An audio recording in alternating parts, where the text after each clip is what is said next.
Bem-vindo a mais um episódio do Hematodos, onde você aprende tudo sobre a hematologia e sempre teve medo de perguntar. Aqui a gente discute os principais temas, tópicos, abordagens que abrangem a hematologia, que são as doenças do sangue. Hoje a gente vai falar sobre as síndromes mielodisplásicas.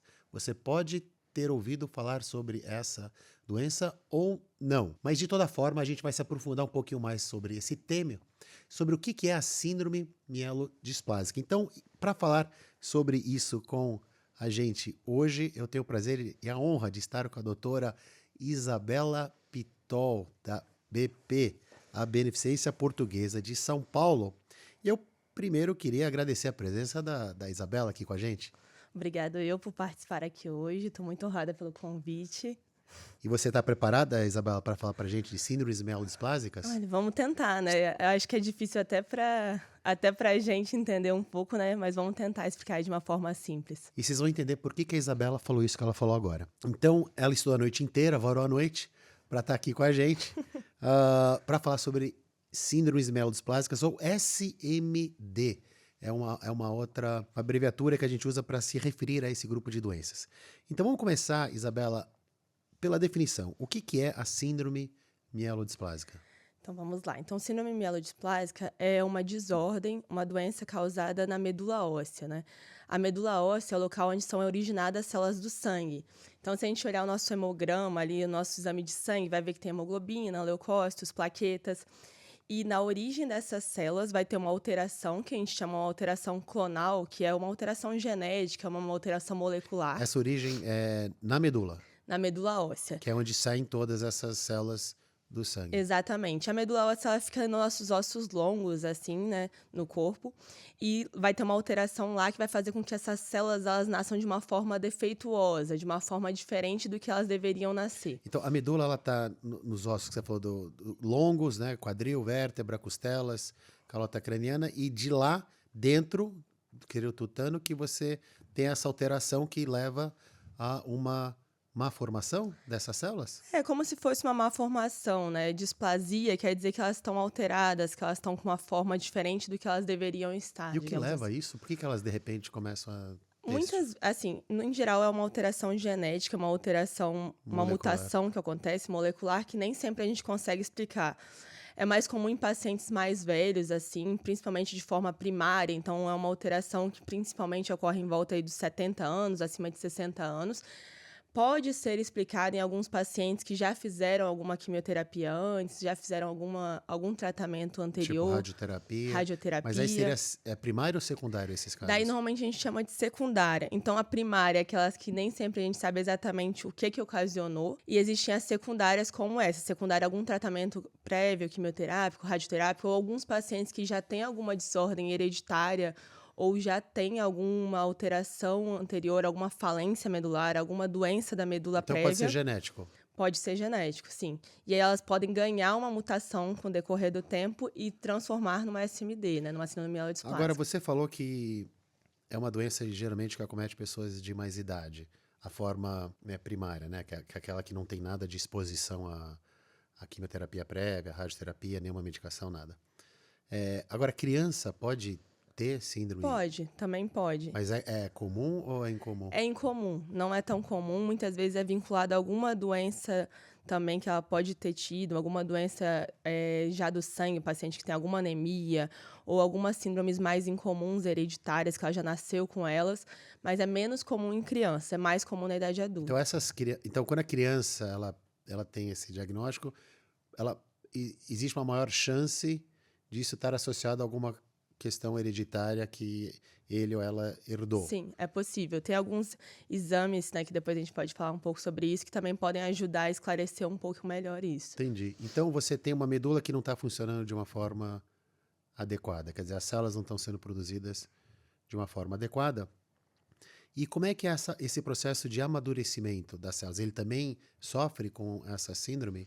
Sim, eles podem ter mais células jovens circulantes, inclusive, podem ter menos células no sangue. Então, você vê o hemograma da pessoa, talvez tenha um pouco de anemia, um pouco de Por quê? plaquetopenina, um pouco mais baixa. Por quê? Ou essas células, elas não são originadas de uma forma adequada, ou dependendo do defeito, elas também podem morrer de uma forma precoce, as células, digamos assim. Então, a produção ineficiente Exatamente, de uma sangue. produção ineficiente. E aí você falou então que pode. Então as células podem não se tornar maduras e ficarem mais jovens, por exemplo. Não, Também. não conseguem. Como é que a pessoa sabe que está tendo um problema na medula? Qual que seria um dos exames principais que acusariam isso? Então, em geral, a suspeita vem do hemograma. Então, vem do simples exame de sangue, que às vezes a pessoa pode até fazer de uma forma de rotina, ela nem esperava por isso e veio alterado. E depois a gente segue, né, como a gente vai falar sobre como é feito o diagnóstico, a gente sempre segue para uma avaliação da medula óssea mesmo, né? Como a gente disse que é uma alteração que vem originada da medula óssea, então a gente vai até lá, vai até o chão da fábrica para a gente ver se realmente está alterado ou não. Agora, todo mundo que tem anemia tem uma síndrome mielodisplásica? Não. Você falou anemia, mas então todo mundo que está nos ouvindo, então com anemia tem que se preocupar que tem. Não temos que se preocupar. Tem vários diagnósticos diferenciais, né? Inclusive, a gente sempre tem que descartar as anemias das mais comuns, deficiência de ferro, vitamina B12, podem causar sintomas, né? E essas alterações laboratoriais parecidas. Podem ser também causadas essas alterações por uso de medicações. Então, a gente sempre tem que fazer uma anamnese super completa, né? Um exame físico, uma entrevista com o paciente super completa, para a gente ver se não tem nenhum outro fator, muito mais comuns, né? Que podem estar causando essas alterações. Então, a anemia ela pode estar associada com essa síndrome mielodisplásica, quando a medula não está funcionando direito, mas não é a principal causa de anemia. Tem várias outras. Exato. Existem inúmeras causas. Não precisam de ficar preocupados se é uma anemia, tem que ver direitinho primeiro. Agora, além da anemia no hemograma, que você falou que é um dos principais exames que a pessoa acaba... É que hoje em dia muita gente faz hemograma com check-up, rotina, Exato. pré-operatório, enfim. Que mais, além da anemia no hemograma? Certo. Então, podem ter as três principais, né, linhagens de sangue que a gente fala. Então, seria a hemoglobina, que a gente olha como anemia, que o paciente pode ter algum cansaço associado, está reclamando de sonolência excessiva. Tem os leucócitos, que são os glóbulos brancos, que são as nossas células de defesa, que eles podem estar reduzidos também. E nesse parâmetro, normalmente, as pessoas podem ter alguma infecção, pode ter tido alguma febre que levou a fazer o hemograma. E tem a classe das plaquetas também, a linhagem das plaquetas, que podem causar sangramentos. Então são três linhagens, a branca, a vermelha e a plaqueta. Isso. Então, quais que estão alteradas no hemograma? Depende. Podem ser só uma, podem ser duas, pode ser três. Pode ser todas? Varia. Podem ser todas ou apenas uma. Varia. Entendi. E isso está associado com a gravidade da síndrome mielodisplásica? Não necessariamente, né? Hoje em dia, a gente acaba colocando esses pacientes com esse diagnóstico para ser avaliados de uma estratificação de risco. Então, a gente acaba vendo por algumas ferramentas que a gente tem e a gente coloca vários detalhes. Então, quais células estão alteradas, se tem essas células jovens que a gente falou circulantes, se tem tais mutações genéticas, caso a gente tenha esse exame em mão, a gente consegue colocar em ferramentas que podem ajudar a gente a ver essa questão do risco. Mas não necessariamente quem tenha uma alteração ou três do sangue podem ter um risco maior ou maior só por causa Entendi. disso. Então é um conjunto uma somação de informação, de fatores. Exato. E como é que é feito esse diagnóstico, então, já que você está falando em risco? Como é que o médico suspeita desse diagnóstico e faz o diagnóstico? Então, normalmente é isso. A pessoa chega com uma alteração do hemograma ou de rotina, ou fez por algum outro motivo, algum sangramento de nariz, que é comum, algum cansaço, fez um hemograma, é imprescindível que a gente faça uma avaliação de medula óssea. Esse exame, né, é feito normalmente nos ossos da bacia, né? A gente fez sempre um aspirado da medula. Quer dizer, o osso daqui do quadril, da bacia. Do quadril, na crista ilíaca, aqui no osso da bacia, aqui atrás? normalmente, exatamente. Paciente é sedado, faz com anestesia local. Mas eles tiram o quê? Por que vai lá? Exato. Por que não colhe do braço? A gente consegue ver mais detalhes daqui, né? Então, a gente consegue fazer um aspirado da medula, então a gente consegue tirar um pouco de material pelo aspirado e a gente tira um pequeno fragmento do osso também. E esses dois materiais, a gente consegue fazer uma análise bem ampla. Então, a gente consegue olhar para essas células, ver se elas têm se elas estão defeituosas, né? Se elas estão diferentes do que o normal. O que estaria defeituoso? Como é que você consegue olhar para uma célula e falar que ela está defeituosa? O que muda? Normalmente as células elas são redondas, né? E elas normalmente têm um núcleo. A gente pode ver se esse núcleo está diferente do que o normal, se ela tem Formato. mais glândulas do que o normal, o formato dela. Se ela tiver um formato estranho, Exatamente. A gente pode ver se tem células mais jovens do que o normal na medula são os também. É os blastos. blastos, normalmente, que a gente vê tanto na morfologia, né? Tanto nessa. Geralmente a gente tem quanto dessas células da medula? Normalmente a gente tem um valor bem baixo, né? 1%? Isso. E aí, menor do que 20 pode ter na síndrome mielodisplásica. 8%? Pode ser. Tá aumentado. Tá aumentado. E a gente fala que a gente classifica como uma síndrome mielodisplásica com excesso de células jovens, com excesso de blastos, né? E se tiver maior do que 20%, a gente já começa a falar de outra doença. Mas até 20% pode estar presente na síndrome mielodisplásica. E além disso, o que mais você obtém de informação nessa avaliação que você falou que funciona a medula? A gente também retira material para fazer uma análise genética, então a gente olha o cariótipo, a gente vê se tem alguma alteração, se ganhou algum O cariótipo cromossomo a mais ou a É ver a menos. genética das células. Ver a genética das células. Existem também um exame mais moderno, que não está disponível em todos os centros, mas quando disponível, a gente também olha o painel de mutações moleculares. Então, a gente pode ver se tem alguma mutação que tem um risco maior ou menor, ou pode até ajudar a ver qual seria um tratamento que poderia funcionar melhor para esse paciente ou não. E a gente também faz análise do pedacinho do osso. A gente tira um fragmento pequeno do osso, da medula, e a gente consegue também avaliar daí como é que está a morfologia dessas O que células. você está olhando nesse osso? Você está olhando a forma e o que mais? O número de células, imagino. O número de células, que normalmente está um pouco aumentado. Existe também um tipo que esteja um pouco reduzido, que aí a gente acaba também tendo diagnóstico diferencial com outras doenças, mas em geral tem uma celularidade até maior do que o normal. E também consegue ver melhor essa avaliação das células, como elas estão. Então a biópsia, a avaliação, a biópsia de medula, ela é imprescindível. Imprescindível. E aí sim. você tem a parte genética, molecular, blastos, a forma. E com isso, você consegue dizer se o paciente tem ou não síndrome mielodisplásica e identificar o risco? Consegue, exato. Esse exame é o exame mais importante para a gente. A gente vai usar para fazer a estratificação, o diagnóstico correto e classificar exatamente, dar o nome e o sobrenome dessa doença. A síndrome mielodisplásica é extremamente variado, né? Como a gente falou, pode estar uma célula atingida, mais de uma linhagem. Então, a gente pode classificar ela de uma forma bem adequada, dar nome e sobrenome para ela e saber qual seria o melhor tratamento para esse paciente a partir daí. Então, a gente não tem como correr, a gente acaba fazendo a biópsia de medula óssea sempre. E então você falou que não é muito doído, que você tem anestesia feito sobre que você consegue aliviar essa questão do desconforto. Agora, como é que você trata, como é que você lida com esse problema? Um paciente com, sei lá, 68 anos, estava com uma anemia, não melhorou, fizeram, sei lá, ferro, fizeram um monte de coisa. Aí você fez uma medula e tem lá um monte de alteração, os blastos estão um pouco aumentados, tem lá 5, 6%, você tem lá uma alteração genética, molecular, tudo condizente com o diagnóstico de síndrome mielodisplásica. Como é que você aborda, como é que você tem essa discussão com o paciente? Certo. Em geral, a gente pode até usar no consultório mesmo essas ferramentas de estratificar o risco. Então, a gente classifica o paciente. Ele tem um risco mais baixo, um risco moderado, um risco mais alto. E isso vai variar também qual vai ser o tratamento que a gente vai usar. Então, a gente pode compartilhar essas informações com o paciente no consultório. Pacientes de baixo risco, em alguns momentos a gente pode até observar, dependendo de como esteja alterado, se foi um exame de rotina, uma coisa muito discreta.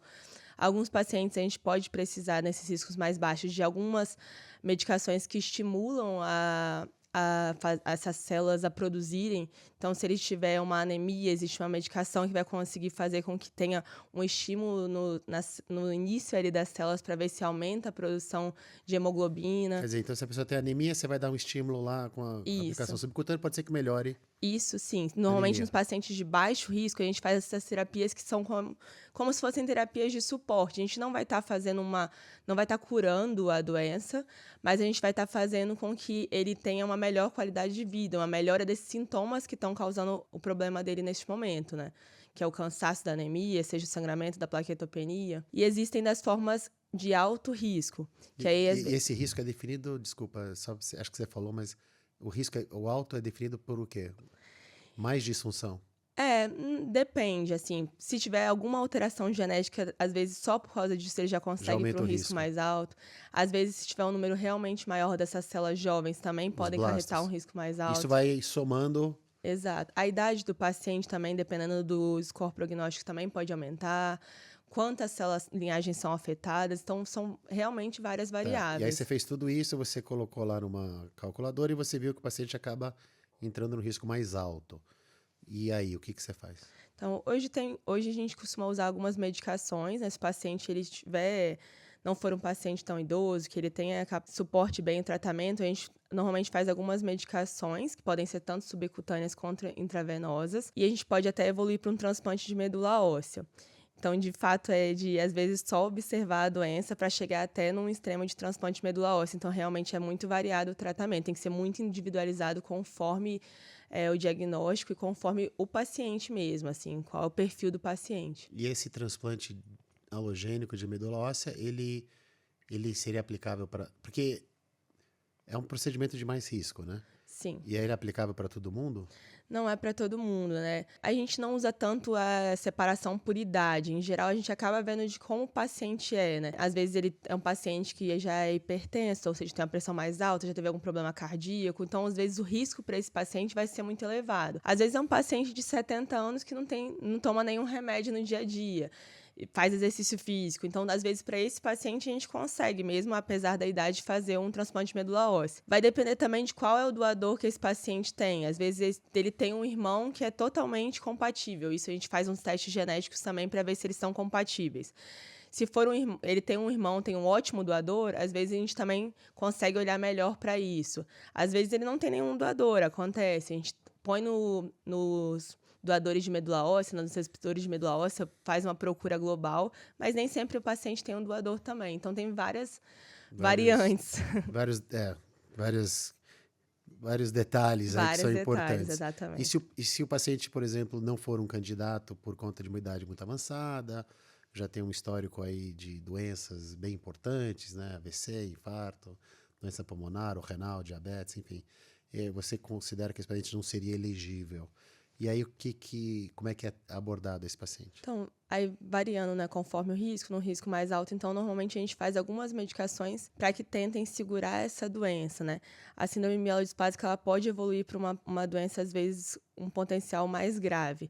Então, a gente já pode tentar fazer algumas medicações, às vezes subcutânea, às vezes intravenosa, que o paciente precisa de periodicamente no hospital, não precisa de ser uma coisa que ele precisa de ficar internado para sempre, nada disso. Que ele pode ficar indo e voltando para a gente tentar segurar essa doença. E a tendência é que a gente mantenha essa medicação por bastante tempo, conforme a tolerabilidade dele também, né? Entendi.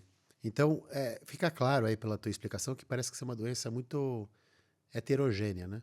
Onde você tem uma... Totalmente, é. E aqui volta um pouco pro comecinho da entrevista aqui, né? Da conversa, quando você falou que às vezes até os médicos ficam um pouco Exato. na dúvida, porque tem muita heterogeneidade em relação à sua É o apresentação. famoso não dá para seguir a receita de bolo. Varia totalmente, Não, assim. mas existem caminhos bem definidos, né? Que só precisa ter um olhar específico e focado para esse tipo de problema. Sim. Muito bom, obrigada. Acho que foi extremamente elucidativo Obrigada, essa conversa aqui. E para vocês, então, aqui, síndromes mielodisplásicas, tudo o que você precisava saber. A gente abordou desde a apresentação, do que é, do diagnóstico, dos tratamentos. Então, é uma alteração hematológica importante que tende a acontecer com o avançar da idade. E fique atento, então, para os próximos episódios do Hematodos. A gente vai falar sobre outras áreas da hematologia, além, obviamente, da síndrome mielodisplásica. E fique atento aos canais e mídias sociais para mais conteúdos na área de hematologia aqui no Hematodos.